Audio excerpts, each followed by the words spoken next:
Bismillahirrahmanirrahim. Assalamualaikum warahmatullahi wabarakatuh. Selamat pagi dan salam sejahtera untuk kita semua. Izin memperkenalkan diri, nama saya Irham Akbar Bayhaqi dari SMA Negeri 1 Purwakarta.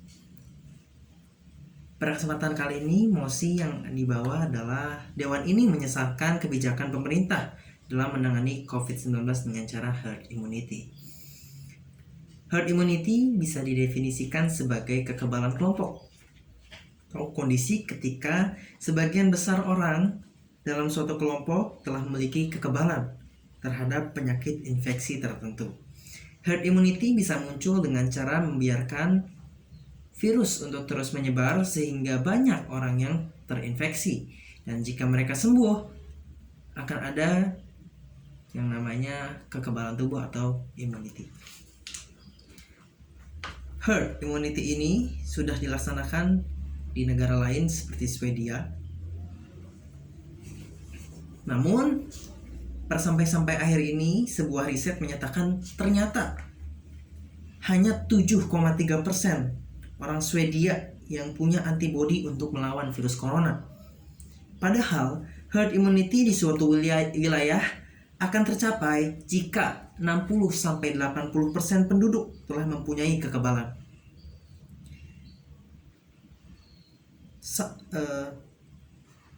Hal ini, herd immunity, telah ditentang oleh berbagai macam pihak, terutama dari Organisasi Kesehatan Dunia (WHO).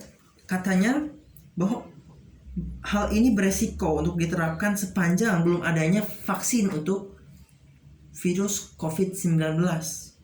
Sehingga sangat disayangkan jika Indonesia akan menjalankan kebijakan tentang herd immunity.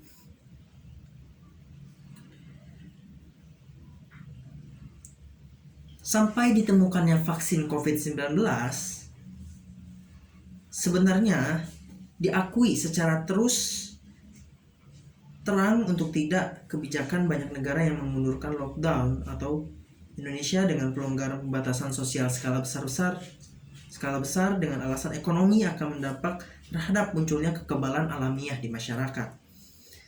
Kita sebagai masyarakat perlu belajar dari sejarah wabah-wabah dahulu seperti cacar, polio yang butuh ratusan tahun untuk membasminya setelah dilakukan vaksinasi mayoritas penduduk dunia. Jika hal ini atau herd immunity ditetapkan di Indonesia, akan meningkatkan resiko kematian yang sangat besar.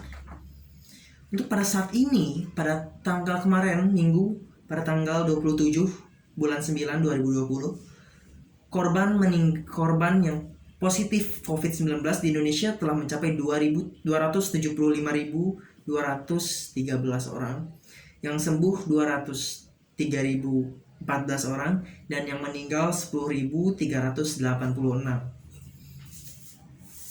Sangat luar biasa sekali, sangat tinggi sekali jumlah yang positif, dan alhamdulillah yang sembuh hampir sebanding, walaupun sangat beda jauh. Jadi istilah herd immunity ini atau kekebalan komunitas pertama kali itu disampaikan pada tahun 1923 oleh ahli mikrobiologi William Topley dan Graham Selby Wilson. Kedua ilmuwan ini menggambarkan masalah penyebaran infeksi bakteri di suatu wilayah yang berdampak timbulnya kekebalan terhadap penyakit infeksi dan membawa perlindungan bagi yang belum terinfeksi, dengan angka case fatality rate atau angka kematian akibat infeksi COVID-19 di Indonesia adalah 5,7% per 10 Juni 2020 dari jumlah konfirmasi positif 34.316 itu 10 Juni, dan sekarang sudah 275.000. Dari jumlah konfirmasi 334.000, maka yang meninggal adalah 1.959. Sangat tinggi sekali yang meninggal, hingga sekarang udah mencapai angka 10.386. Jadi untuk terjadinya herd immunity ini 60-80% masyarakat di suatu wilayah harus terinfeksi virus COVID-19 terlebih dahulu. Jika penduduk Indonesia saat ini adalah 268 juta, maka untuk mencapai herd immunity alamiah sekitar 160 hingga 215 juta penduduk harus terinfeksi. Sekarang hanya baru 275.213. Masih berapa banyak lagi untuk mencapai angka 215 juta agar kita untuk menetapkan kebijakan herd immunity ini.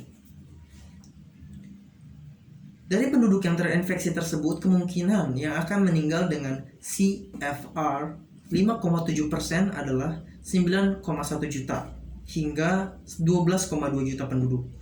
Namun, untuk mencapai herd immunity itu belum ada prediksi berapa lama waktu yang diperlukan. Memang angka tersebut hanya diprediksi dalam suatu teori herd immunity. Tapi, tetap saja sangat mengkhawatirkan. Apalagi kasus COVID-19 ini di Indonesia semakin meningkat dengan tingkat kematian yang cukup tinggi. Sampai hari ini belum ada tanda-tanda ada penurunan signifikan kasus harian. Herd immunity dalam konotasi yang positif adalah terlindungnya sebagian besar individu dalam kelompok tersebut menjadi kebal terhadap penyakit infeksi yang disebabkan karena interferensi program imunisasi nasional. Herd immunity ini sangat disayangkan untuk ditetapkan di Indonesia. Ada yang bilang bahwa herd immunity ini akan ditetapkan di new normal, tapi semoga aja itu hanya hoax belaka, tidak akan ditanamkan di Indonesia, tidak akan ditetapkan di Indonesia. Bahwa sudah ada contoh negara-negara lain yang gagal herd immunity-nya seperti di Swedia tadi, bahwa herd immunity butuh 215 juta orang yang terkena virus tersebut, sedangkan Indonesia sekarang masih 275.000. Dan ini sudah sangat memusingkan para dokter di Indonesia, bahwa rumah sakit penuh, obat-obatan terbatas, dan sangat merugikan negara kita sendiri. Jadi pada intinya adalah herd immunity ini sangat-sangat merugikan untuk negara Indonesia, terutama di banyak bidang kesehatan, ekonomi, dan yang lain-lain. Sekian, mohon maaf bila ada salah saya kata. Terima kasih. Wassalamualaikum warahmatullahi wabarakatuh.